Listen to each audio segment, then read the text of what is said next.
Hey, so here we are on November 25th, and this is going to be my this broadcast on the Dodger Game channel is going to be about my first big post here really on Mormon Doctrine subreddit, the thing I've been kind of mentioning a little in the last couple of days. It's got a lot of good material to discuss regarding Mormon doctrine and history and stuff. Pretty new channel on, or subreddit on Reddit, and I haven't been kicked off, and I think I might not get kicked off because I'm basically trying to do their deal, which is be, pretty friendly about sharing what's really up with the whole scene here. So I'm going to get right into it. Basically what I'm going to do here is I'm just going to read what I said, and oddly enough, recently I thought, I need some earbuds, and they appeared. and then I thought, it's a little hard to read some of this stuff, and some glasses appeared that probably used to be mine in a past life, essentially, when I used to do stuff on the computer. So so I'm out here outside again, and since I'm on my phone and reading, it'll be pretty nice to have glasses, and it'll be in black anyway. So here we go. Something wants me to be able to do this, even though something that has guided my life has been really awful by screwing my life up completely. There were some good times. Just listen to ramble on. Maybe I'll read the lyrics a little later. Okay, so let's go into it.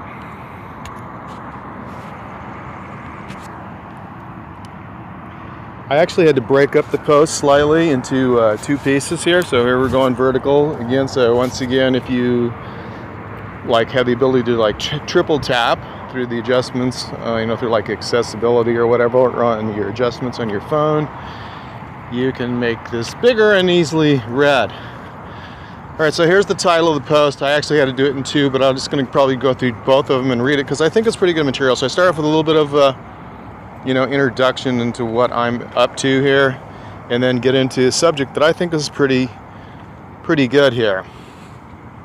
Mormon Doctrines subreddit first post. Observations discussing the relationship in development of Mormon doctrine, church history, and apologetics. So here we go. I think this is worthwhile, and maybe that gives you an idea of what I'm going to be talking about here. Okay, here we go. Well, fellow Reddit participants, we have a fairly new sub here, possibly patterned, at least in part, after some other subs we have participated in. If you are one who says, I know nothing of any other subreddit, or Reddit in general, then perhaps you're one who tends to watch some of the videos on the Dodger Game channel, where I've mentioned this subreddit of Mormon doctrine several times in videos I produced in the last week after having discovered it. If that is the case, I encourage you to explore this subreddit because it seems to have a lot of very well-sourced information. As I have stated in the last couple of days, my regular YouTube uploads regarding Mormonism. Am I doing okay for reading? As most of us are well aware of the protocol we might find in a fast and testimony meeting at the church, we see that there is a certain set of guidelines promoting the bearing of testimony as the major focus of the meeting. However, we also find that new members or visitors to a ward are encouraged to introduce themselves at the onset of their moment at the podium. I'm not sure how much this is encouraged here, but I'm just going to briefly say that after extensive study of the history of the church, America, and the world, although I'm not sure not every aspect by a long shot.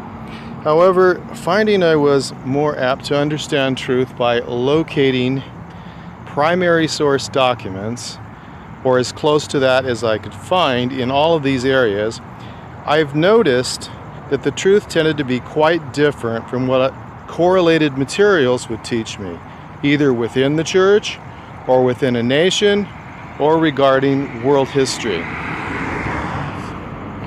On New Year's Day of this year, 2017, I uploaded my first YouTube video regarding the subject matter of church history, doctrine, etc. I adopted the YouTube handle of Dodger Game, which is also the same handle I use here on Reddit, which I recently discovered about 4 months ago, about 4.5, I guess. I discovered this particular subreddit through the perusal of the Mormon subreddit, where Pedantic God, another big word formerly unknown to me, posted an invitation to come on down and check out a posting that he had made on the content of Mormon Doctrine, presumably the book Mormon Doctrine by Bruce R. McConkie. I commented without having read the community information and was perhaps a little abrasive in what I said as compared to what one might hear from the pulpit to the ears of the believing member of the church, as you can imagine.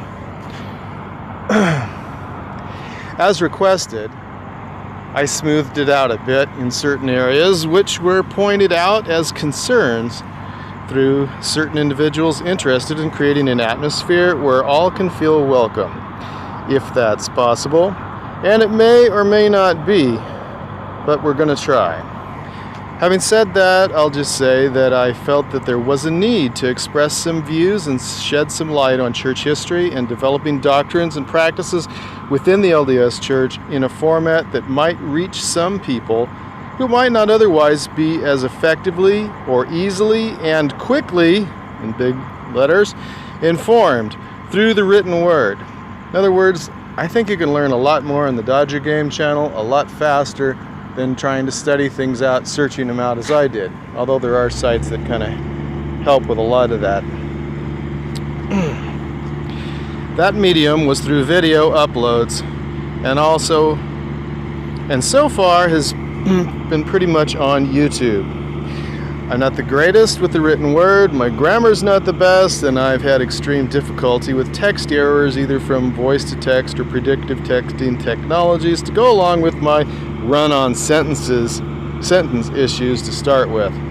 So the format that I chose in order to disseminate information that I deem valuable and important, as well as some that I don't actually tend to see on a lot of our written formats, is, as I stated in the video format, for which I've probably done a good 270 uploads this year. I think there's actually 300 between the two channels, but some of them are redundant on the Mormon Truth video channel. Okay, covering just about everything involved with the subjects within the context of Mormonism. A few of those videos, about 60 I think, are on my other channel called Mormon Truth Videos, some of which are redundant to the Dodger Game channel and often slightly reworked and hopefully improved. So that's really where I make my main contribution to the subject of Mormonism. However, I do post or have posted a fair amount on Reddit and commented as well in various subreddits, and I would encourage people who locate my contributions of the video nature through Reddit posts to feel free and comment in both platforms, so as to encourage success and interaction on both platforms. And as I've stated earlier, I specifically have mentioned to those viewing my uploads to come check out this particular subreddit for its high quality level of content and discussion so far as I've been able to see in my brief experience in Mormon Doctrine subreddit. So there's my hello, and now I'll head in the direction of what I wanted to talk about in my first post. I apologize if I'm not super condensed in communicating ideas in as few written words as humanly possible, but if you forgive Moroni for not being so hot in writing, perhaps you can forgive me as well. Okay, here we go. I see in the CES letter, I see that the CES letter is mentioned in one of the posts here from the CES here. the CES letter is not just doctrine in and of itself. It is not just church history and in and of itself. The CES letter is a document, I would say, that is designed to bring into one place a large number of concerns within the history and developing doctrine of the church that tend to be either difficult or impossible to reconcile to the assertion that an all-knowing, unchanging, just, merciful, and loving God guides the LDS Church through living apostles and prophets who are prophets, seers, and revelators, receiving the will of this all-knowing God of Israel through various means because of their mantle and holy calling, and then pass them down to the general membership of the church, those things which the invisible God has instructed them to share with us and command us in. Okay, and then we got a link to my CES letter playlist. It's got about 10 videos all dealing with CES letter, starting from the beginning and ending before it's gotten to the end. I could add a couple to that. Within the walls of the chapels and the temples, we are instructed or conditioned to believe that all such doctrines which are inspired of this God who guides this church as an instrument of developing his personal kingdom on the earth are disseminated by his divine will. Within the context of the LDS scriptures and other rhetoric we've received, including through general conference talks, priesthood manuals, Relief Society manuals, Sunday school, young women's, young men's, etc. We are taught that, and primary, we are taught that anyone whose views would not align with the assertion that such a God guides these brethren in all holiness is therefore aligned with Satan and is a child of the devil, who has been employed in the activity of deceiving the rest of us carefully down to hell, as it is expressly stated in the Book of Mormon. We are also told that we are given the light of Christ at birth. We are told that through baptism and confirmation we are given, or at least commanded to receive and given an authorization to receive, the gift of the Holy Ghost, which is supposed to allow us even greater powers of discernment when evaluating materials, doctrines, the teachings and philosophies of church leaders and of men and women as to their accuracy and importance. We are told within the letters of St. Paul in the New Testament that we are to prove all things and hold fast to that which is true. Proving all things, rather than blindly accepting subjective encouragement for acceptance of doctrine and teachings, as we find in many high control organizations to be preferred methods of determining truth, as we also find we are encouraged within the LDS Church to use as means of doing so. It would appear that there is a bit of a contradiction between the words of St. Paul and the strategy we find in Moroni chapter 10. I'm going to invite people to take the former approach mentioned by St. Paul and evaluate the information carefully that we find disseminated by the church leaders throughout the scriptures. Ah, nice, that noise is taming down here. That we find disseminated by the church leaders throughout the scriptures and in the dissertations, or dare I say discourses, including those which we don't readily find within the LDS.org, which were published formerly in the Journal of Discourses, which somehow has fallen out of favor in its use in our carefully crafted correlated lesson materials in the church, and on LDS.org for that matter. So this subject that I wanted to introduce here is not just one particular point of history or one particular doctrine in and of itself, but is the historical use of strategies, including the development of doctrine and apologetic rhetoric and teachings as a whole during the history of the church, including currently, as we find being developed on a daily basis on LDS websites such as Mormon Newsroom and LDS.org, as well as unofficial sources supporting the same theme whose authors within fairmormon.org seem to flit in and out of other areas of official dissemination of church dogma, such as on LDS.org in the Gospel Topics essays. Of course, there is speculation involved here since the essay writers remain anonymous, and we are left to wonder how much is contributed by people such as Brian Hales, for instance, like on the plural marriage thing. Let's also note that we do see that the essays themselves are approved by the First Presidency and the Quorum of the 12. Therefore, I'd have to say that's pretty close to what we get. That's pretty close to what we get as the word of the Lord without having a signature on a proclamation these days.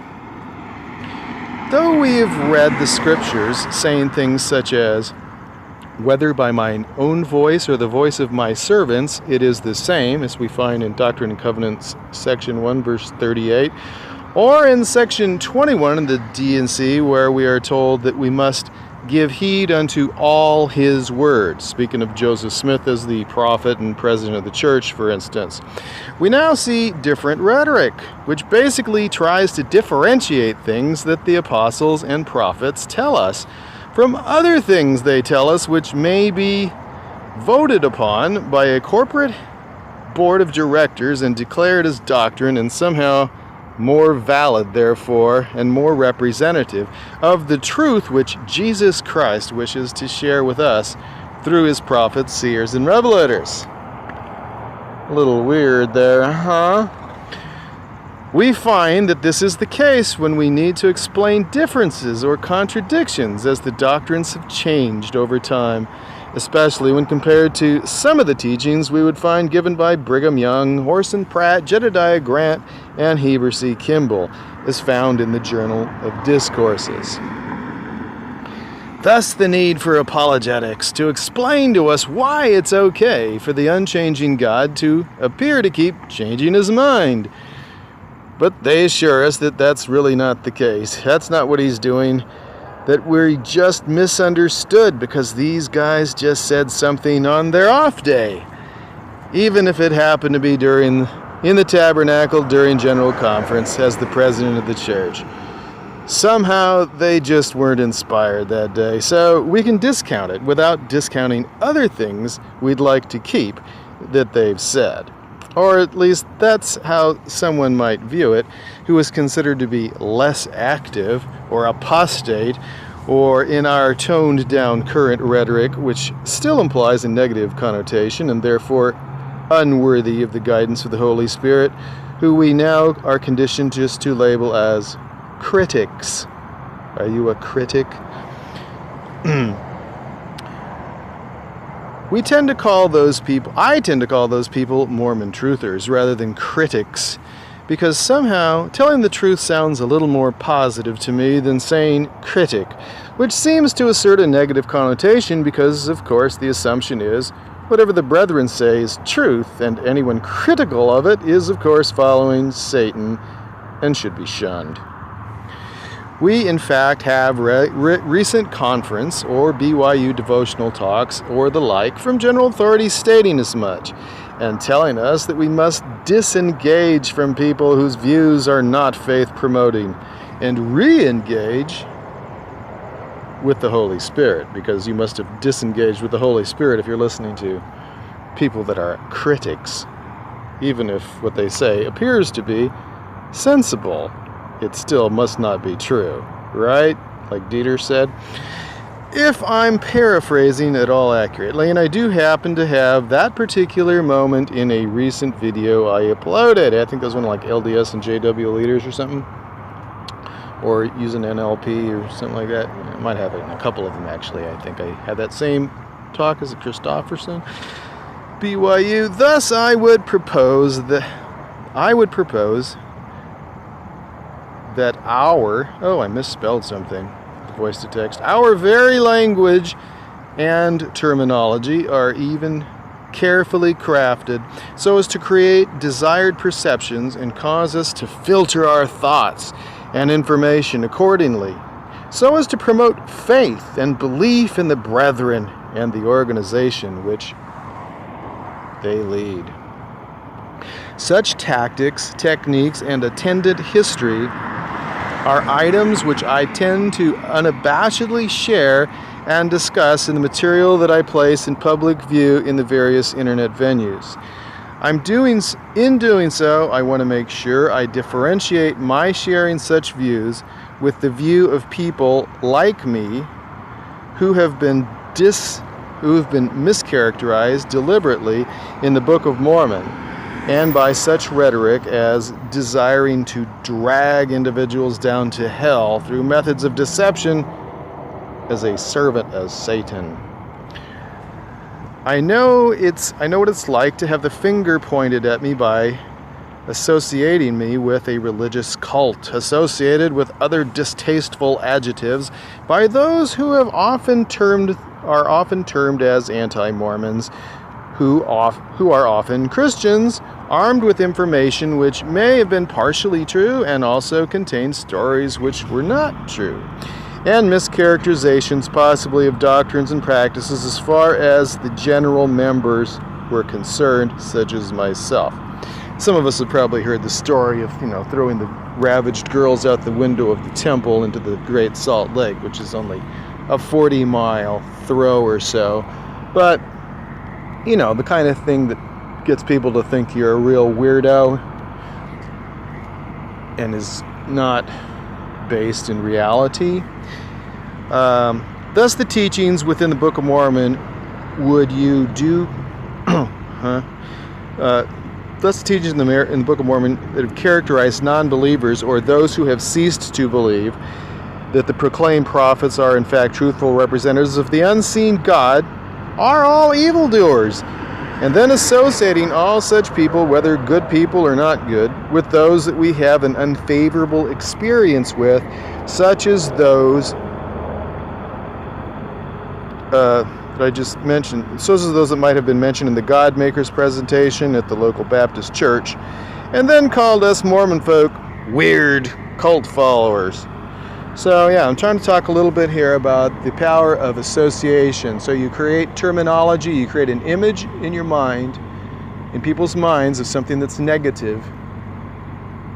You create terminology that brings that to mind, and then you associate them with it.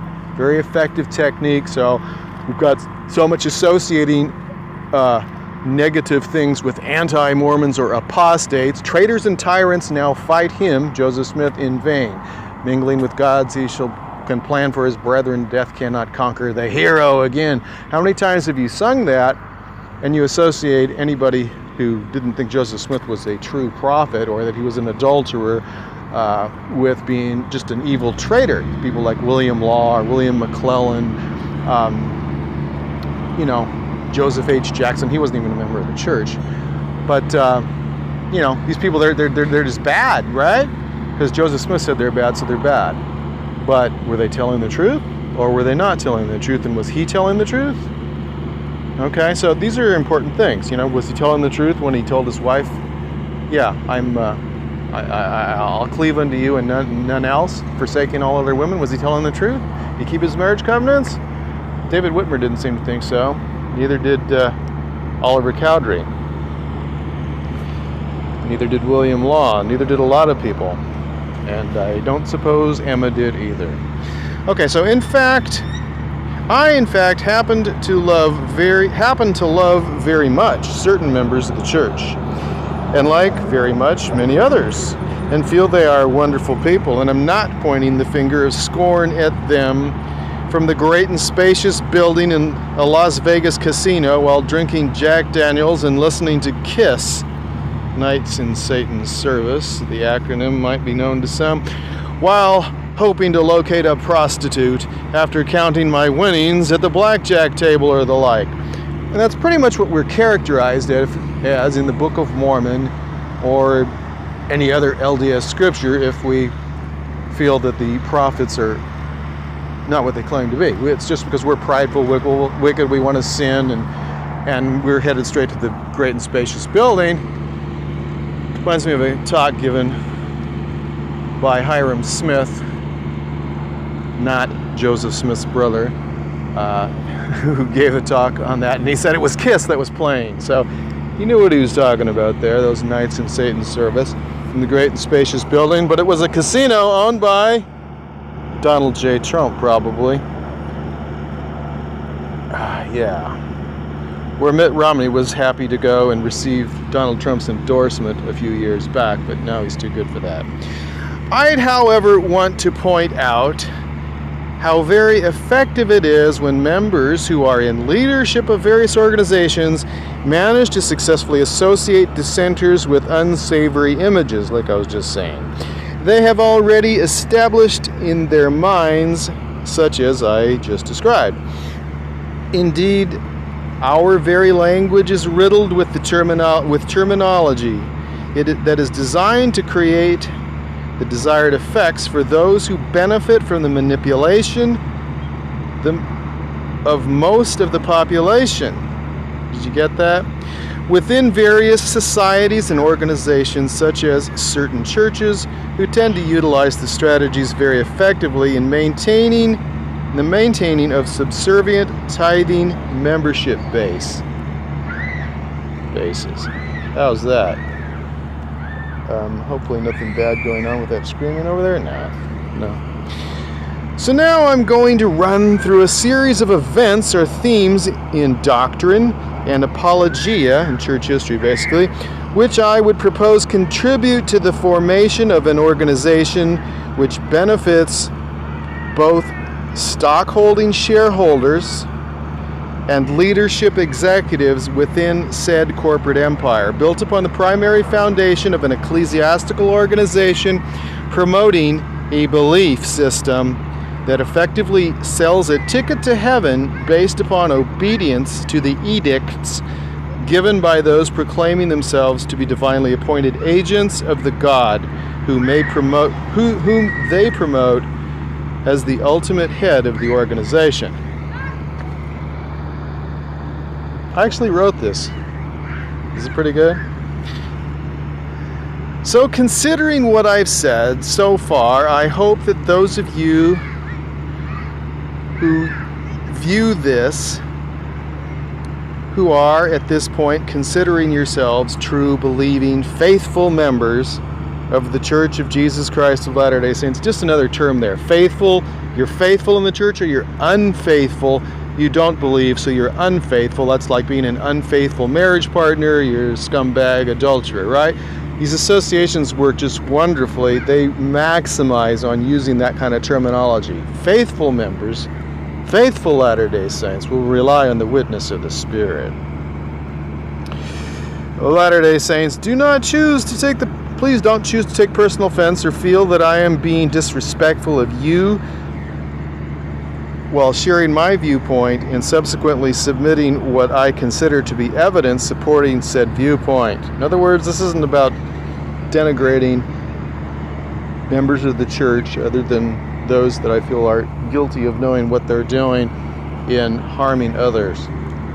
Because my motivation in sharing information is to bless lives of those who I consider to be not as benefited as they seem to think that they are by holding to such beliefs as we observe being discussed within the context of Mormon history, doctrine, and apologia.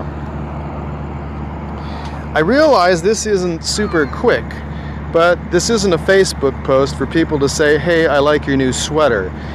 These are longer, more involved thoughts, and though I don't claim to be any Thomas Paine, I would say that we're discussing things that affect our lives greatly and deserve some attention to detail as well as explanation as to how we have been trained to think about them. Okay, so here we go.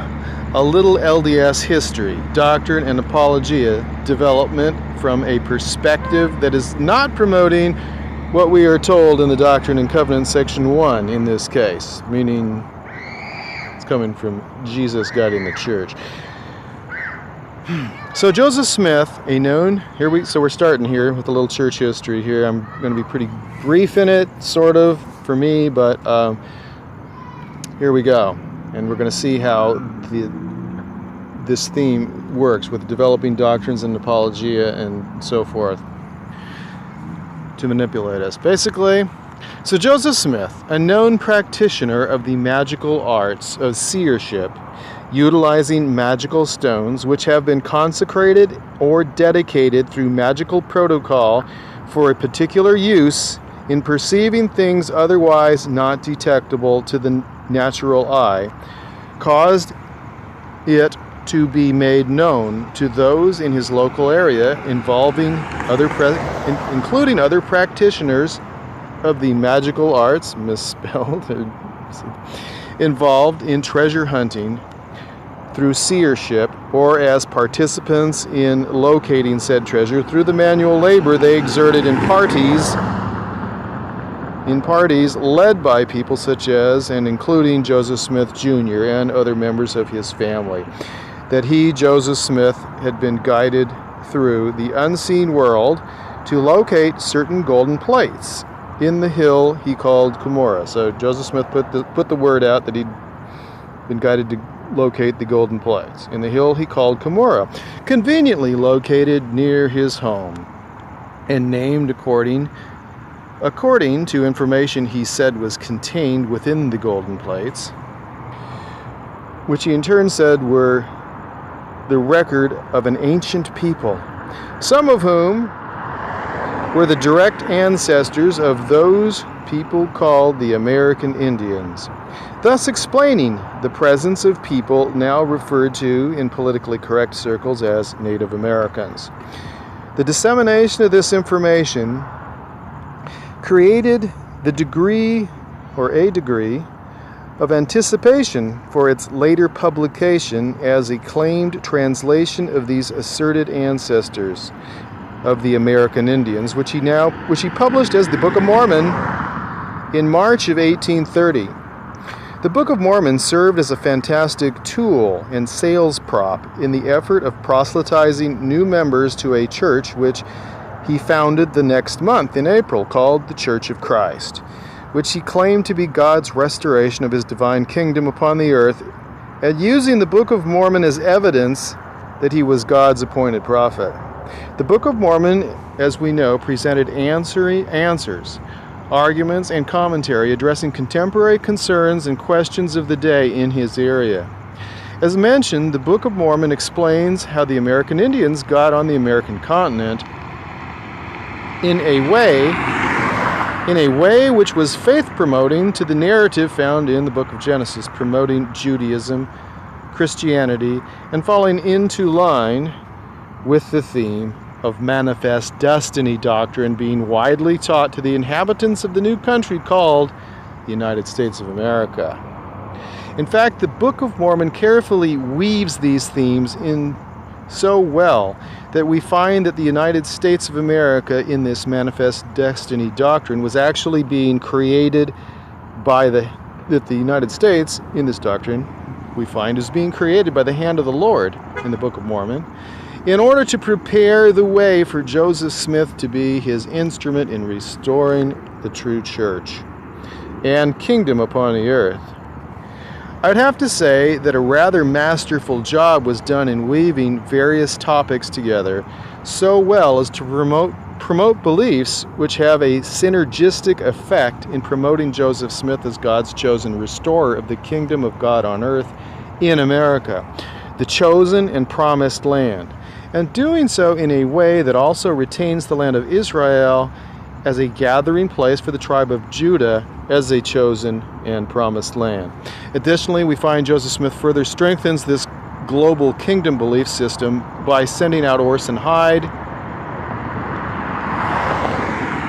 as the apostle Orson Hyde, to the land of Israel to dedicate it for the return of the Jews, underneath the auspices of God's holy priesthood, which is in and through Joseph Smith on this earth.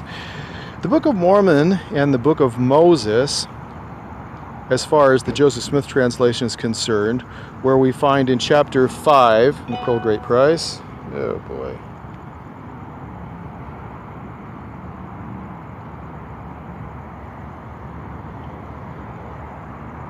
Sorry for that. Going along with what we find in the Book of Mormon, discusses a secret combination in Moses chapter 5, which very much resembles Freemasonry in the Book of Moses, and also we find that like in Ether chapter 8 and throughout the Book of Mormon, which happened to be of great concern at the time in the public eye, since the very same year Joseph Smith was translating the Book of Mormon, as we are told, in 1829, the husband of one of Joseph's wife's subsequent special lady friends, Sister Harris later, whom we show sealed to Joseph Smith somehow, amazingly. Special lady friends, when Captain William Morgan, her husband, a Freemason, decided to publish materials revealing some of the secret signs, tokens, passwords, penalties, and teachings which were protected by oaths calculated to cost one his life should he reveal the secrets. Of Freemasonry, which eventually occurred with Captain William Morgan, who lost his life subsequent to sharing those things, which he had apparently taken an oath not to reveal to the world. Discussing such things within the context of the Scriptures, Joseph Smith stated he was translating by the gift and power of God, along with the explanation of the American Indians and the Manifest Destiny doctrine, actually all being part of God's restoration of the fullness of the gospel, worked out pretty well, at least for starters, and helped build the now multi-billion-dollar transnational empire of the Church of Jesus Christ of Latter-day Saints, often called the LDS Church, which now, on its third name, which is supposed to be the charm in magic, as we know the third time is the charm. We've got the third name following the first two of the Church of Christ, and then the Church of the Latter-day Saints, then finally putting Jesus Christ into the name of the church and keeping the name since about 1838, when Jesus eventually got it straight. So I'm just going to briefly be introducing some subjects here that have kind of tended to have more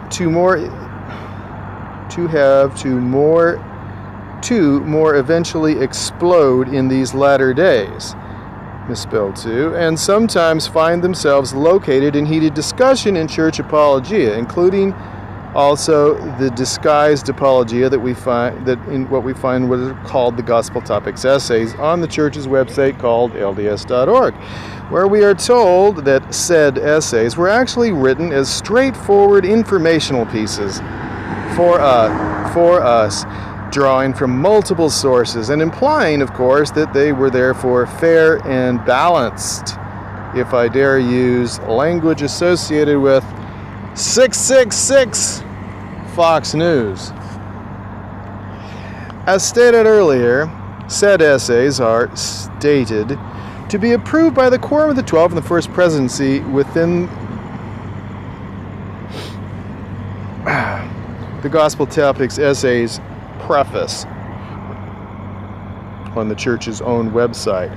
As we know, the many assertions to the contrary, the Book of Mormon has been shown to have issues that seem to be very much to be difficult to reconcile to its own assertions, such as the American Indians, for instance, coming from the area near Jerusalem 600 BC, when in fact DNA from so many Native American tribes people apparently tell us that in fact they came from an area in and around Siberia, presumably across a land bridge existing long before any Adam and Eve were exiting any Garden of Eden in Missouri, and obviously not being washed away by the biblical flood story of Noah in 2344 BC, as stated in the book of Genesis. We find much discussion on this subject, or parts of it at least, and often within the so generously provided by church leaders and or apologists, who somehow often manage to frame things in such a way as to make them difficult to come to any certain conclusion as to who was right and who was wrong. kind of like Joseph Smith says he experienced while searching for the one true church in his Joseph Smith history as found in the Pearl of Great Price. This tactic, so cleverly utilized within Mormon apologia, walks hand in hand perfectly with the church, or the church's solution for this, which is to use subjective means for discerning truth, such as prayer, to which we are told worthy members of the church will receive an answer in the affirmative that the Book of Mormon is true. Never mind the fact that it is self-contradictory and contradicts other LDS scripture. We'll just not mention that because that might be a little too much and could possibly be likely to cause us to think non-faith promoting thoughts, such as critical or rational thinking, which we all know to be of the devil. Early on in Joseph Smith's historic career, we can begin to see a pattern of involvement with the ladies. Although the first such involvement to which our attention is brought seems to be upon the attractive live-in 16-year-old nanny whom the Smiths hired to help out at home and who oddly enough happened to be named Fanny. Though various accounts which the church apologists would do their utmost to discredit through them, we hear of Fanny and Joseph getting caught in the barn. Fanny and Joseph getting caught in the barn by Emma, doing the transaction. As best I can recall the quote from, was it William McClellan, the former apostle? We got it from Emma. Supposedly, who fell out of favor with Joseph Smith about the time that the Kirtland illegal bank, known as the Kirtland Anti-Banking Safety Society, after Joseph Smith failed to obtain the desired bank charter from the state of Ohio, also failed itself, dragging many people down financially who had trusted in the word of their beloved prophet, who had instructed them that the great Elohim wanted them to invest in the bank, and that they would be blessed for doing so, but didn't quite work out.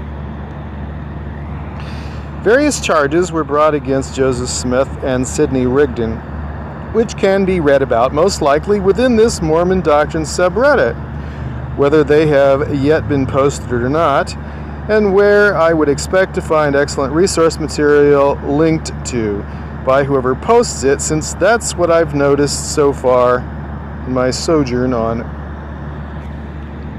Mormon Doctrine subreddit. We also know that anyone promoting the idea that Joseph Smith was the pure and holy prophet of God in his restoration in these latter days, who was not promoting that, must be heretical and a minion of Satan, disseminating lies calculated to carefully lead us astray, where Satan can guide us carefully toward that great and spacious building and away from the iron rod and the tree of life which it leads to. However, getting back to the issue with Joseph Smith and the ladies, we find that in 1833, getting involved with the maid, and according to some people who actually were faithful believers that Joseph Smith was the holy prophet, dear Fanny was impregnated with the prophet's seed and was henceforth thrown out on the street in the middle of the night by Joseph's good wife Emma, who wasn't feeling too good about Joseph Smith impregnating the maid, or the nanny named Fanny, if we prefer. We know that Joseph Smith was subsequently involved with a few other ladies for the next few years, and then suddenly got involved with quite a few more ladies, closer to the time when we see that section 132 shows being an actual revelation in 1843 in its preface as stated in the Doctrine and Covenants. We see plenty of apologetic rhetoric which helps ease the mind of the faithful regarding how Joseph Smith could possibly be involved with these girls. prior to having received this wonderful revelation found in section 132 of the Doctrine and Covenants, where we see that he is instructed that he must take upon him additional wives. We also find, when we study church history carefully, how nice. We also find, when we study church history carefully, that Joseph Smith actually never proclaimed to the members of the church at large that section 132 even existed, or that he was involved with any other women other than his dear wife Emma. As a matter of fact, we find disturbing instances where Joseph Smith has made public speeches specifically denied that he was involved with other women or that any such doctrine even existed. To add upon this, we can also note that during this time we find that Joseph Smith or those associated with him did cause to be added to the Doctrine and Covenants a particular section which stated that the church effectually supported monogamy as the Lord's way of marriage, and that anything other than monogamy was expressly forbidden and considered fornication or adultery. This revelation, or doctrinal statement probably more accurately, although not necessarily proven to come directly through Joseph Smith, so who else is putting stuff in? Sidney? Oliver? At the time, as apologists will readily point out, he may have been out of town when it got put in there. Let's also note that he didn't have it taken out either. In fact, it stayed in, and 132 did not get in until long after Brigham Young announced openly that he was practicing polygamy in the Utah area, and Joseph Smith was long dead. Making it a moot point that Joseph Smith may or may not have put it in there because he didn't do anything to retract it. I think it's also important to note that since Joseph Smith publicly denied the existence of section 132, it certainly therefore had not been adopted as official church doctrine at the time he was involved with these ladies. And in fact, it was not adopted as church doctrine until long after he was dead. Therefore, when we consider how much the church apologists these days now emphasize that we need to carefully consider if something is actually truly considered official church doctrine, accepted doctrine, as we now have the great need for differentiating between what is doctrine and what is not doctrine, when we notice the contradictory teachings and discourses and supposed revelations of the Lord, as we compare more modern doctrine with things taught in the Journal of Discourses, for instance, by Brigham Young and his associates, as well as certain teachings of Joseph Smith, such as we find in the King Follett Discourse, for instance, or the Lectures on Faith, and in particular, lecture number 5, in which we have a different Godhead description than we currently find in section 130. You know, God the Father is just a spirit. And the Holy Ghost is the Microsoft cloud before Microsoft existed? Well, the combined mind and will of God in Christ. How's that? So, having said that, I'm specifically noting that this would not have been official doctrine of the church, and therefore, by today's standards at least, and therefore it seems to be a little bit at odds with the narrative that we find in LDS Apologia that we can somehow have Joseph Smith being sealed to various women through the authority given through section 132, while 132 was not even considered doctrine, and was specifically denied as even existing by Joseph Smith Jr., who we find now sealed to women he was known to have been involved with, including young girls and other dudes' wives, like about 11 of them. To me, this looks like sort of retroactively applying doctrine that was later accepted to create the impression that Joseph Smith had some sort of legitimacy in excusing his association with married women. Among the many ladies we find him officially sealed to in LDS records, such as have been published in the church's own website called FamilySearch.org. Somehow, that looks a bit anachronistic in terms of having authority to do such a thing. Not to mention the fact that Section 132 describes virgins as potential additional wives for people like Joseph Smith, and last I checked, married women should not fit into that category. Never mind that we have Brian Hales and possibly other associates to help us get over the hurdle of such things as he convinces us that since Joseph Smith cannot be proven to have had sexual relations with other men's wives, that it's all good and the Lord had it in his plan. There's nothing to worry about. Joseph Smith certainly could never be an adulterer. He's way too holy for that. Way too honest. However, I would like to point out, as I did also in a comment on another particular post here made by the aforementioned brother, who has posted so many well-sourced things already in his short existence of this subreddit. So here's the short version on the Apologia here and the doctrine developing. So in other words, it's kind of like the pride cycles of the Nephites. One thing keeps causing another problem, so they have to solve it with something else, and that causes another problem. So Joseph Smith comes up with the golden plates story, and then he comes up with the Book of Mormon, which basically show us what an awesome prophet of God he is. Of course, later we have problems with the Book of Mormon, as I've mentioned, and we've got problems with the plates, of course, since they would have weighed like a couple hundred pounds if they were actually gold. Apologists try to tell us things like, oh, they were just an alloy. Well, then why was the angel worried about Joseph trying to get rich off them? Anyway, then we get into the narrative with creating, binding people to the church through temple ordinances, especially through Masonic oaths and so forth, and creating all kinds of mystique in there and binding it to the business about you can be sealed together with your family eventually, as long as you do everything we say. Tying that in with these death oaths and all that kind of stuff of the Freemasons. And then again, doing that's a problem with Negroes because the Masonry was segregating. So you come up with the Book of Abraham and get rid of the Negroes by coming up with doctrine in the Book of Abraham that says they can't have the priesthood. But then the Book of Abraham itself turns out to be detected as massive fraud, so that's a problem.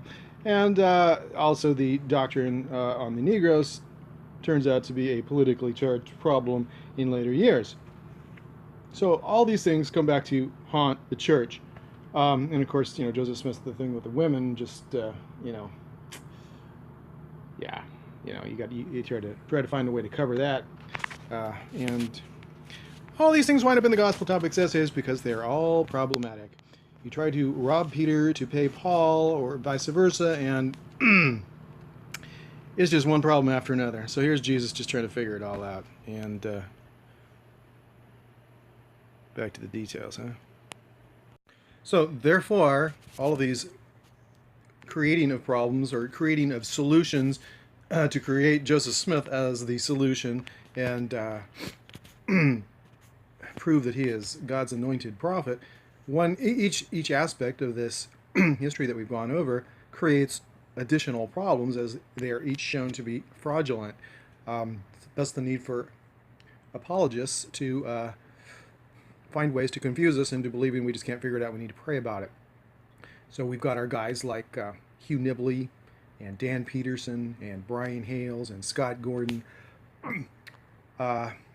spinning a web that's calculated to get your head spinning just enough that you'll figure you need to pray about it rather than take a look carefully at the evidence. So hopefully I'm going to do a good job here at presenting evidence within this and really within the other videos that I've done, specifically getting into the details that I'm just putting this little narrative together on now. And on top of that, we get people that like to parrot them, and that's what we get for some of the visitors like Jedi Mormon, who try so hard, but sorry, Jedi. No marijuana drug cigarette for you. No cigar, no nada.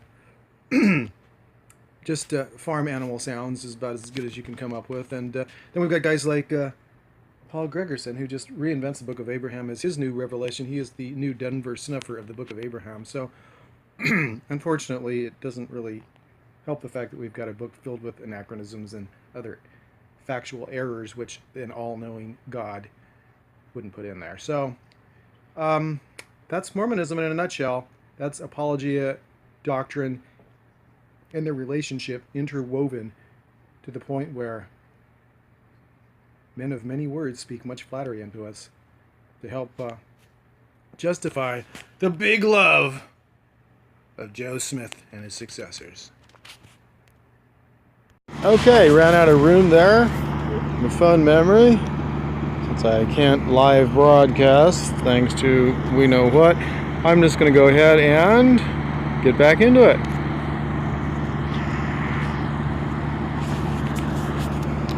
So here we are on the Mormon Doctrine subreddit, post number 1 here. Okay, so last paragraph I think I read was, however, I'd like to point out that I did also comment on another particular post here made by another person, Pedantic God, or however you say that.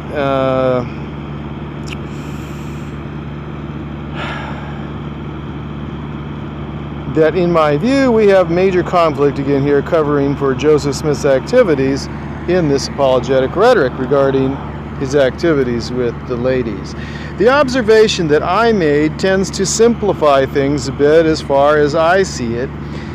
And by the way I see it is that apologetics tends to complicate things as much as possible in order to, through many words and much flattery unto the people, bring us to the point, as I stated before, that we just can't figure things out.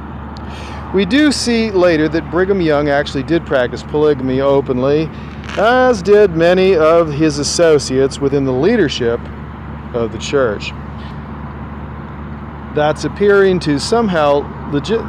somehow is appearing to legitimize what has been mostly covered up so far as Joseph Smith's activities go, especially with his unmentioned spiritual wife system in Nauvoo, which actually, according to Joseph H. Jackson, whose testimony seems to be fairly well corroborated by the type of narrative we see given by Sarah Pratt, the wife of Orson Pratt, who eventually decided to divorce him in Utah when she got tired of all the young chicas taking all her husband's time. She said polygamy ruined a good husband. Should read what Sarah Pratt had to say. The narrative we see given by Sarah Pratt that the prophet Joseph Smith victimized actually hundreds of women in the spiritual wife system in Nauvoo, which had absolutely nothing to do with any necessity of sealing anyone to anyone in any eternal relationship.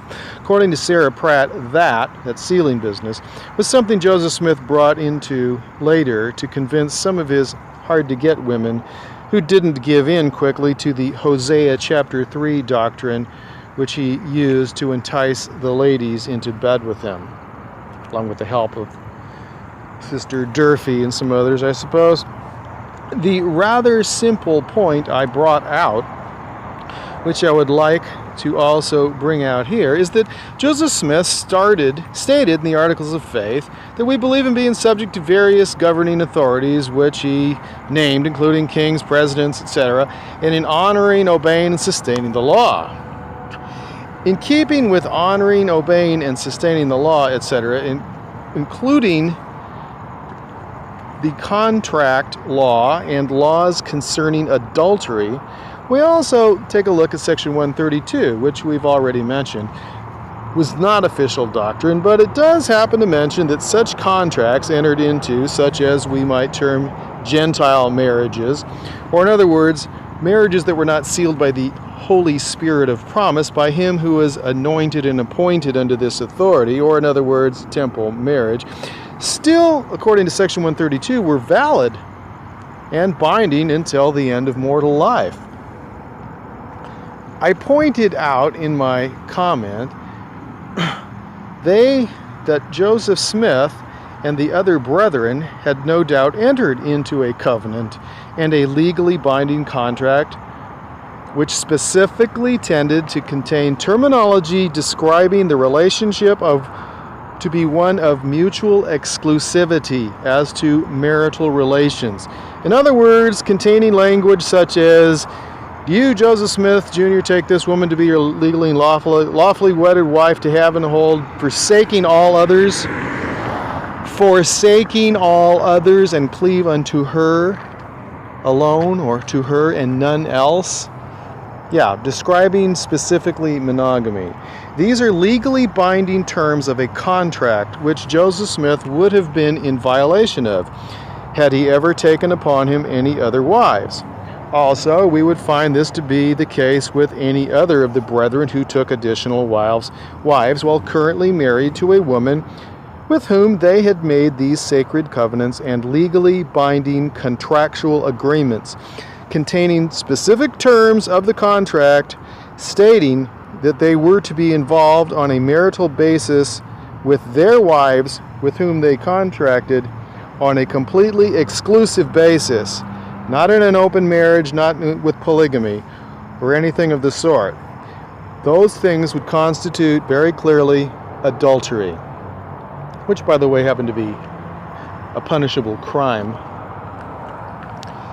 I believe, in Illinois. As we examine this being the case, we can in no wise that I can see find a commandment of the God of Israel to violate these legally binding marriage contracts and covenants made within them according to the terms which I've just mentioned as somehow compatible with being honest or having any integrity whatsoever. There's no honesty and integrity involved in a commandment that tells you to basically disregard the terms upon which your wife agreed to marry you. So following the law of God is basically immoral when we get to section 132, which of course we said Joseph Smith said didn't even exist anyway. All right, so here we go. In other words, I see no way to reconcile a commandment to take additional wives in any way, shape, or form with the keeping of a covenant and a legally binding contract whose terms expressly forbid that and decry it as adultery, in addition to the fact that we have such to be called as adultery currently found at the time in the Doctrine and Covenants, in the section that I mentioned. I didn't give a section number. It might have been like 101 or on page 100 or whatever it was. I therefore see no validity to be found in any of the apologetic arguments used to decoy us away from this basic and primary fact by Brian Hales and or any of his associates seeking to do so. By very definition, we have the brethren committing adultery and violating their marriage contracts, and this supposedly by the commandment of an holy God, who has commanded us to obey God, the law of God and the law of man, and to have integrity, to be honest, including, you would think, with your wife, in the legally binding contracts and sacred covenants that you would make with her. All right, there, I got a couple of videos posted. So, continued on the next one that we're going to do right now, Mormon Doctrine Post 2. This is pretty short comparatively. All right, so it says here, Mormon Doctrine subreddit Post 2, observations discussing the relationship and development of Mormon Doctrine, church history, and apologetics. This is kind of get a little bit more in some of the other issues as we go along and showing it as a narrative, developing doctrines and apologia in order to further the corporate interest, basically, to create the church as a powerful economic entity, benefiting shareholders of the stock and those on salary. All right, here we go.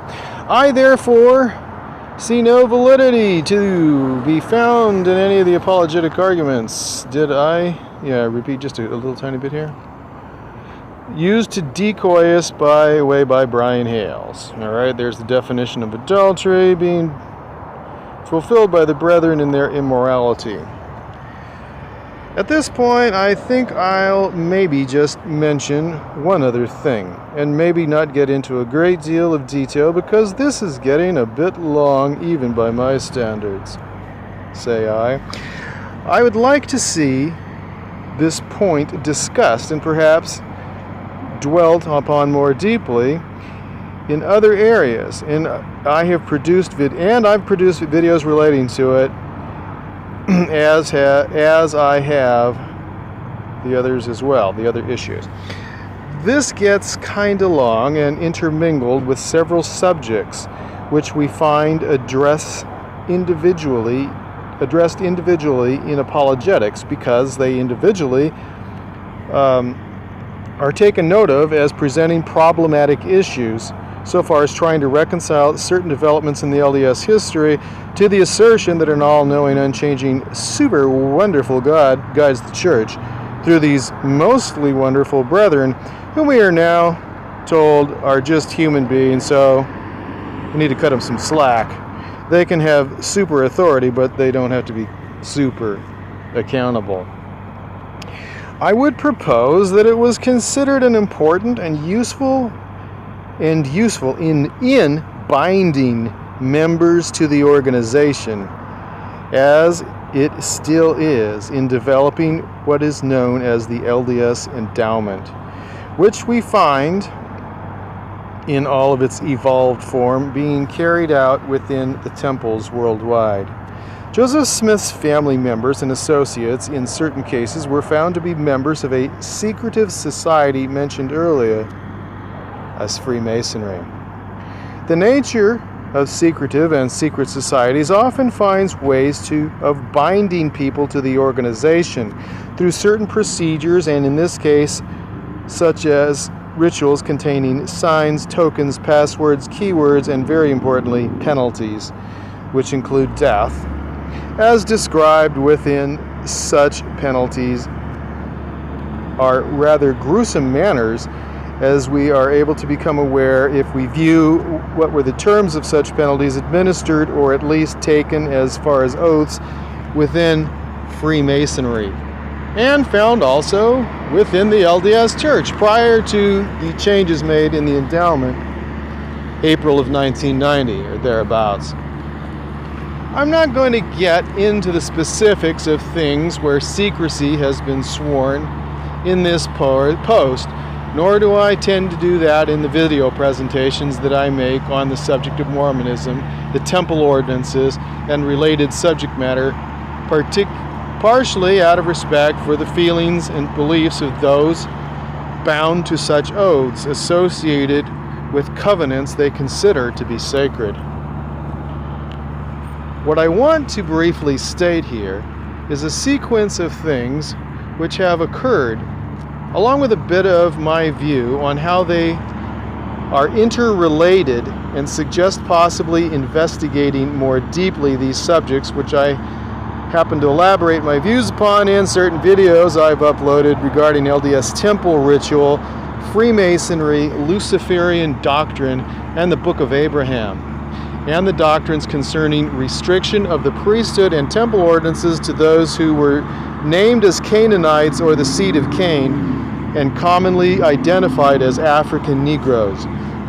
Prior to the revelation received by Spencer W. Kimball in June of 1978, just prior to the October of 1978 dedication of the first temple in South America, which happened to be located in São Paulo, Brazil, where a large demographic of the population happened to contain at least a drop of the disqualifying blood of the African race associated with the seed of Cain,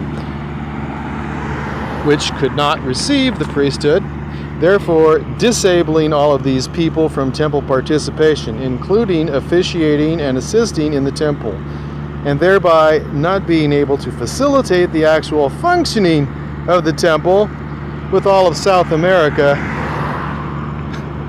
expecting to find it functioning, where they might want to go and find lacking in the area of locals able to actually function as temple workers.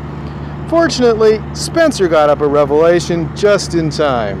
Thank goodness for prophets, seers, and revelators in the latter days to make sure we avoid disastrous results from failure to do adequate demographic studies prior to temples being built. Yeah. So, briefly stated, the sequence, I propose that Joseph Smith saw great advantage in creating the sort of loyalty in his parishioner base which he felt might come through the introduction of certain aspects of Freemasonry into the LDS endowment, which later was practiced in the temple after Joseph Smith was dead and the temple was completed and dedicated in Nauvoo, Illinois. So we see that in March of 1842, Joseph Smith became a Freemason, affiliated with the Nauvoo Lodge, which, according to what I've read, was formed by some York Rite Freemasons, Freemason brethren, who were, the brethren were introduced to Freemasonry, the apostles, brethren in the church, were introduced to Freemasonry prior to receiving the endowment, which also contained aspects of Freemasonry, thus making sure that he wasn't sharing Masonic signs, tokens, and penalties with non-Masons, if you kind of get my drift. Joseph Smith trying to stay alive. Endowment, which contained aspects of Freemasonry, especially with regards to signs, tokens, and penalties, identical to or similar to some of those received by Joseph Smith in March of 1842, and introduced in May, about 7 weeks later, into the newly revised LDS endowment, which, of course, we are told all came from the Lord God and should be eternal, everlasting, unchanging, etc. Or at least that's the way it seems to have been presented originally in my view. York Rite Freemasons and Scottish Rite Freemasons are white people. They are not black people. Freemasonry for black people would be found in the Prince Hall Rite of Freemasonry. Most of my viewers have heard that sort of thing before, but it might be new to some folks here on this Mormon subreddit, Mormon Doctrine. I've never seen a picture of a white guy with Prince Hall Freemasons in a group picture of Prince Hall brothers. Although brothers and brethren are terms from Freemasonry, by the way. I wasn't making like some kind of a racial slur like, all the brothers. I wasn't saying that. They are called brethren and brothers. Many of the terms that we have within the LDS Church are from Freemasonry and from magic, from the occult. The more you know about those things, the more you recognize them. All sorts of terminology. Not like other Christians aren't called brothers too, but just wanted to make that clear. Okay. Together in one photograph. Careful investigation. I have seen some photographs of a white and a black Freemason together, like in one photograph, but, like when you got the Prince Hall guys hanging out, this is their lodge, this is their photo, there are 0 white dudes, okay? And that's pretty much the way it is there. They are separate. We've got to keep them separated. What I will say is that at the very same time that Joseph Smith became a Freemason, and 7 weeks later introduced Freemasonry into the endowment, somehow revealed by God, even though he just obtained such signs, tokens, and penalties from the Freemasons, Joseph Smith simultaneously published what we know as the Book of Abraham, which used to be considered something translated from the writings of the hand of Abraham. However, as we know it now, in LDS Apologia, particularly in the official essays on LDS.org, it was not an actual translation. Joseph Smith just now, they say, got inspired looking at completely unrelated Egyptian funerary texts, written close to 2,000 years after Abraham would have been dead, and having absolutely 0 to do with anything found in the Book of Abraham. Nevertheless, we find in the Book of Abraham and in chapter 1 the very clear teaching that the Canaanite race was cursed as pertaining to the priesthood, and could not therefore receive the holy priesthood We also find in Moses chapter 7 that the Canaanites were turned black after they killed the people of Shum. See verses 6 through 8 in chapter 7 on that one. And a little later in the same chapter, we specifically find that the seed of Cain are black and do not have place among the other descendants of Adam. In other words, they are segregated away from anybody who is not a Negro. Specifically, we don't tend to mention other races here. It's either, you is or you ain't. So we have a very clear tie-in between African Negroes and the curse pronounced upon the Canaanites, refusing the priesthood to them, found in Abraham chapter 1, as published by Joseph Smith Jr. and later canonized as scripture. So I'm pointing out that this happened at exactly the same time. And may I also point out that Joseph Smith had been sitting on this,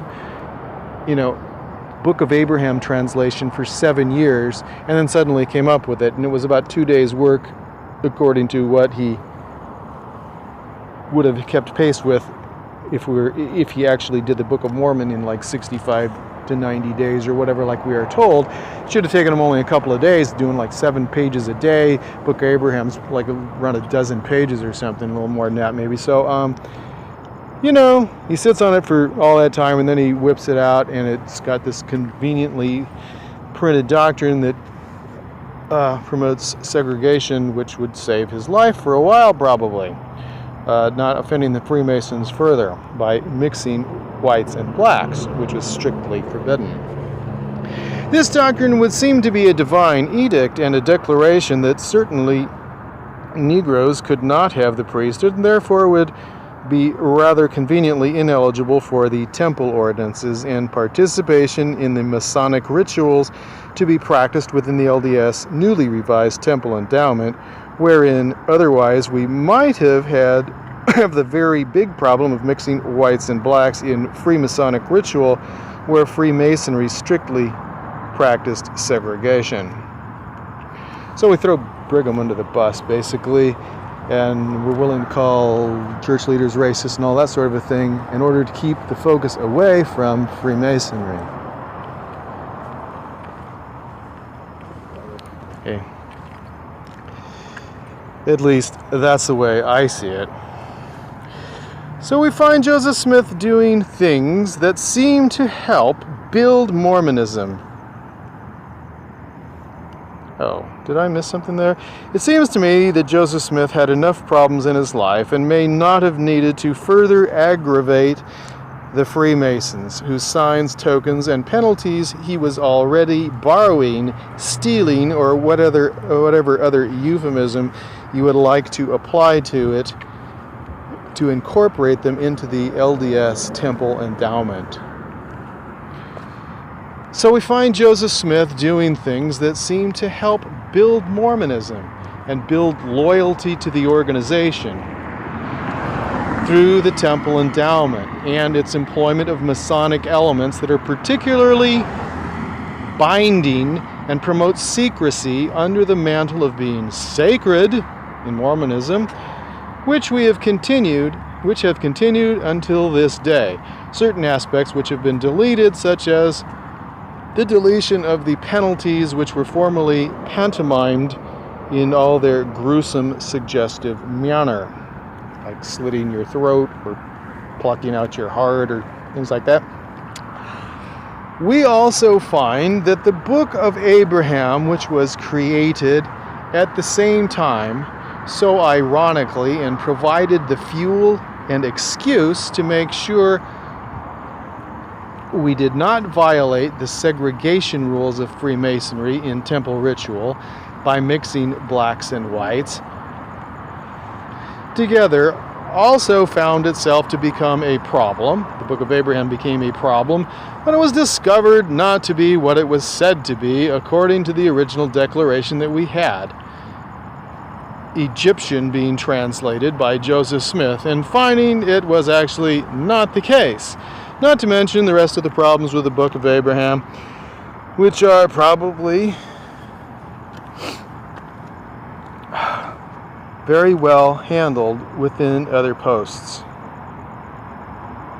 already on this subreddit, including multiple anachronisms, both of a physical, historical type, as well as linguistic anachronisms and false definitions of words, etc., etc., and very interesting astrotheology, to say the least. You know, things like the sun getting its light, borrowing it from Kolob, you know, from the center of the galaxy star clusters or whatever. Hey, the History Channel yesterday had Moroni visiting Joseph Smith to warn him about the Civil War, so he could have the Civil War prophecy, and Moroni came from the Pleiades. That's what they say on the History Channel. Hey, they have some interesting stuff, but some of it they get pretty far-fetched. I haven't been able to figure out where they got that one.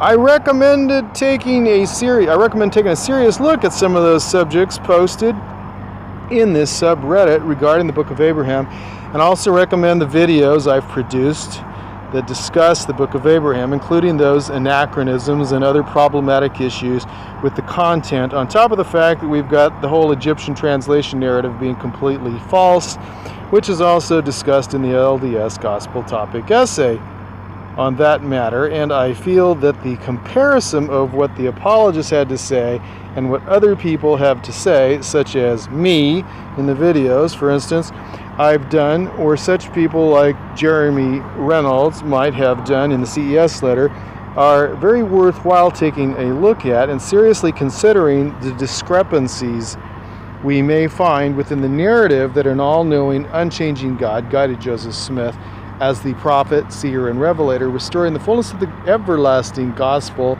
and the kingdom of God on earth. Comparing that to what his actual actions were and the materials with which he has provided us, so that we can see that by their fruits we shall know them. Alright, then I got a link to my WikiLeaks on Bruce McConkie stuff, corroborating Book of Mormon truth video on 1978 priesthood revelation, because Bruce said some things there that are pretty interesting regarding patriarchal blessings and concerns about the temple in Brazil being able to, he was worried, or the brethren were worried, but they didn't get into a lot of specifics. But those are obviously issues if you know that you've got a problem with the demographic working out, and your patriarchal blessings are all going to look fake. When people that got promised they could go to the temple found out, sorry, you look a little bit Negro, when we did the 4-generation program with photographs to make sure you didn't look like you had any Negroes.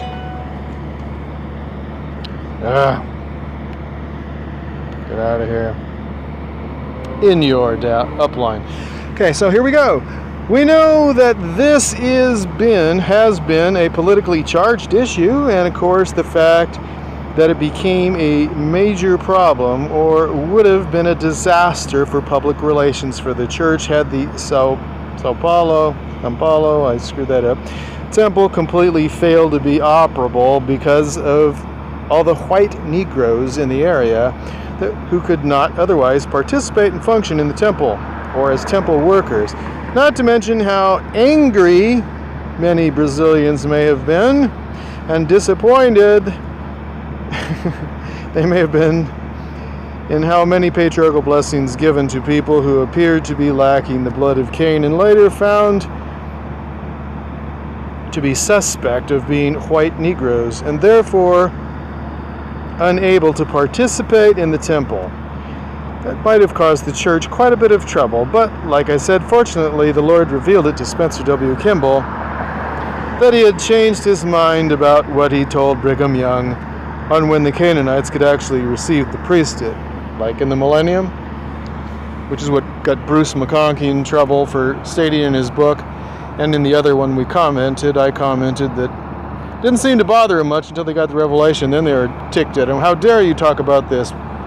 And they were selling the books, no problem there. And his good brother, pedantic God, expanding my vocab there, pointed out also, he mentioned in a comment right below mine that, and it was his post as well, he pointed out that he was aware that actually these books were sold for I don't know, maybe several years or something, he said, after the 1978 revelation in other countries where maybe it wasn't such a politically charged issue and they could still make the money.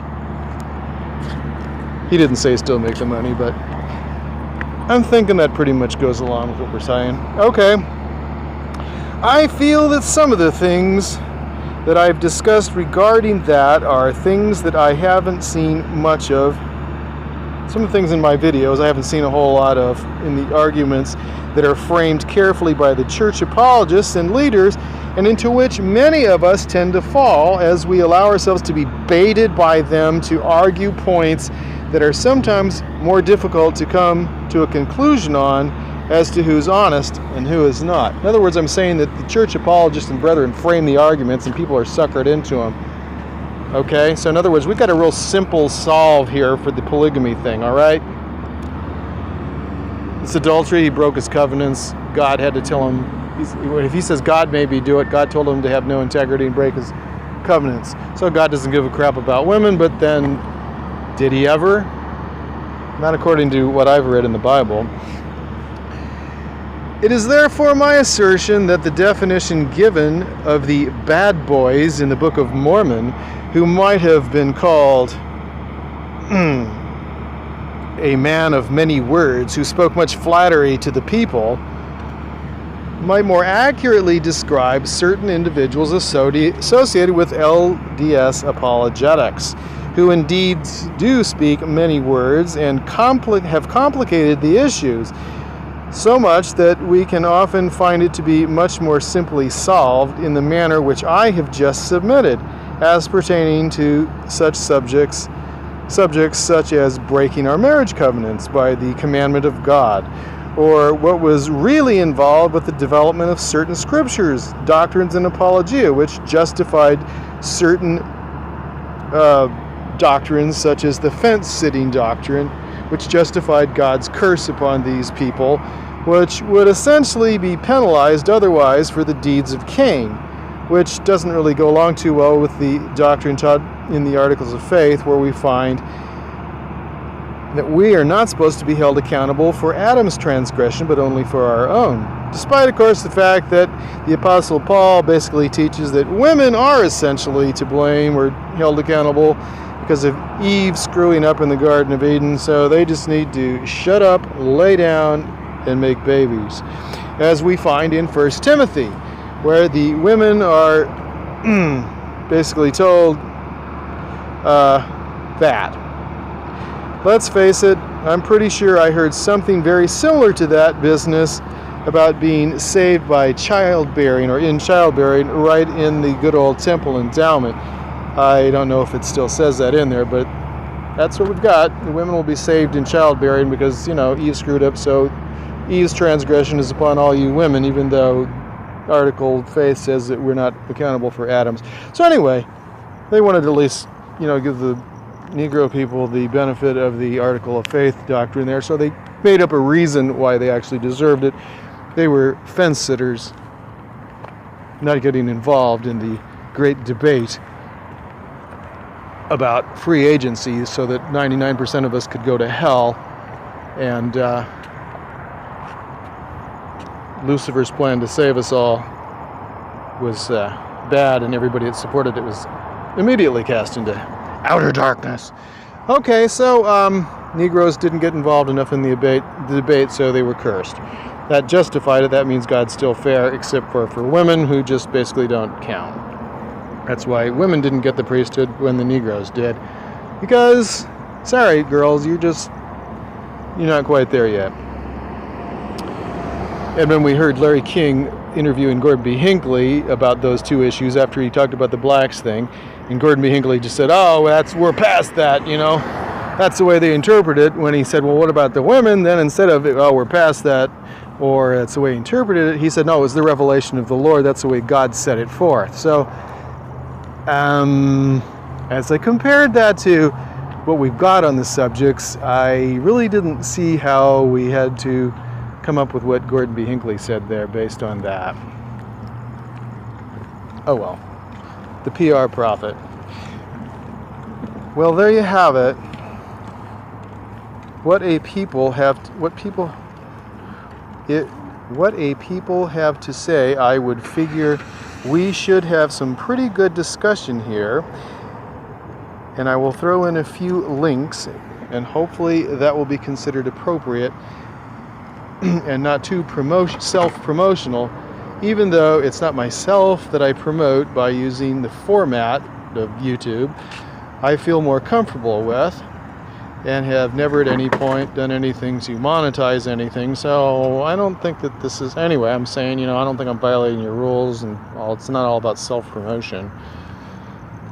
By using a format that I'm more comfortable with than the written word, which I am now reading here. Okay, so blah blah blah. I am actively trying to support the new discourse of ideas within this new subreddit called Mormon Doctrine. Alright, I bear you this testimony, that if we examine the evidence carefully, we can indeed prove many things, and I do so in the name of the Age of Reason, authored by Thomas Paine. Amen. How about that? Alright. Check it out, people. And if you get on there mentioning that you got the subreddit recommended by me, might be nice, especially since I kind of pissed some people off the first time. So if they realize that you're getting some views and maybe some subscribers by, subscribing to Reddit. You get on Reddit and you subscribe to various subreddits, and so that you can get information. It'll come up in your little Reddit app you can get on your phone for like about 30 some megabytes or whatever, room on your phone, I think. So it's not that big, but it makes it easier to read and stuff. So you can see the stuff that you're interested in. There might be other subreddits you're interested in too. They don't all have to do with Mormonism or whatever. They are the other ones, and I encourage people to like repost my videos on various other Mormon-related subreddits like Mormonism and ex-Mormon. Latter-day Saints, you might get booted if you do that. They're pretty hostile to truth over there. Not that all the people are, but the mods are trying to create an echo chamber. And Exmo is kind of an echo chamber for, that narrative as well. Mormon's not supposed to be, but they banned me and wouldn't tell me why. Along the way, I've picked up some wise guy wisdom, sometimes by help from some other people. So when we're thinking about Mormon apologia, what about anti-Mormon apologia? Do you ever have people like saying that Joseph Smith was like the American Muhammad, or he was like, way into the Old Testament Judaism? Well, if he was into the Old Testament Judaism, I thought, when I was watching, after watching Brigham Young University, called Brigham Young, you start thinking about college football. And last year there was a really talented guy playing for USC named Juju Smith-Schuster, and I think Juju and Joseph Smith, following the Jewish stuff a lot, in the Old Testament more so than most, Christians do. What if we rename Joseph Smith Jojo Smith-Shyster? There's some people that think that kind of goes along with his character. The people that say he's the American Muhammad, we know that can't be true because, if he got really into the Islamic thing, he did do the polygamy thing, but if he was really into the Islamic doctrine more, wouldn't we have to have given him the new name in the temple and changed his name to Abdul Smith? That just doesn't work. Abdul Smith, it's like oil and water. So he came up with this perfect blend of Swedenborgian doctrines, the Luciferian stuff from high degree Freemasonry, and kind of blended it in and away from and then back towards evangelical Christianity, and we got Mormonism with a little magic. Anyway, there you have it. So, Dodger game out.